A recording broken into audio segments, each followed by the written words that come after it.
Ерте заманда ата-бабаларымыз бұл бұрыннан келе жатқан немене, оның кезінде жаңағыдай қазіргідей жіберетін, дайын мынандай жіптер болған жоқ.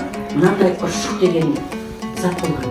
Ол ұршықты арнайы білетін адам жасап, содан жіберіп, бірінші мынандай жүнді жуып тазалап, түтіп, одан кейін мынандай еліп, жіп, әжелерің бар ғой, білесіңдер. Сосын бұл жіптен киім, жаңағы нәски, қолға, бәрін қолдан тоқып, әжелеріміз бізге кигізген. Сендер емес, бізде кигеміз осының барлығын. Одан жаңағы бұл жіптерден тоқыма тоқыған, алаша тоқыған, керекті жаңағы үй құралдарын тоқып, саяқ салатын, ол кезде ерте заманда саяқ салатын не болған жоқ қой, содан тоқып, анандай жерге іліп, соның үстіне жаңағы қасық, саяқтың бір арқыттарын осына неге салып қалған. Менен осы мені сендерге көстім.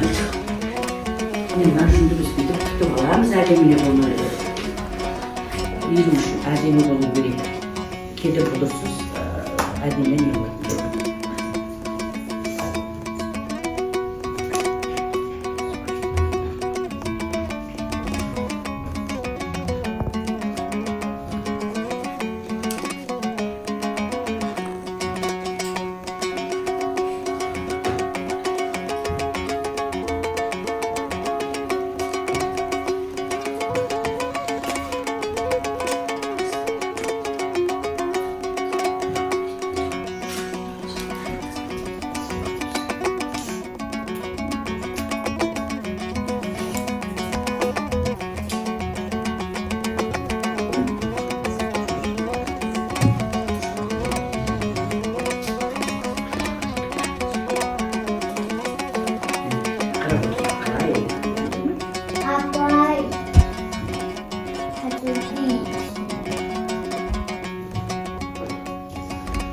Үйреміз әдемі болып шығу керек.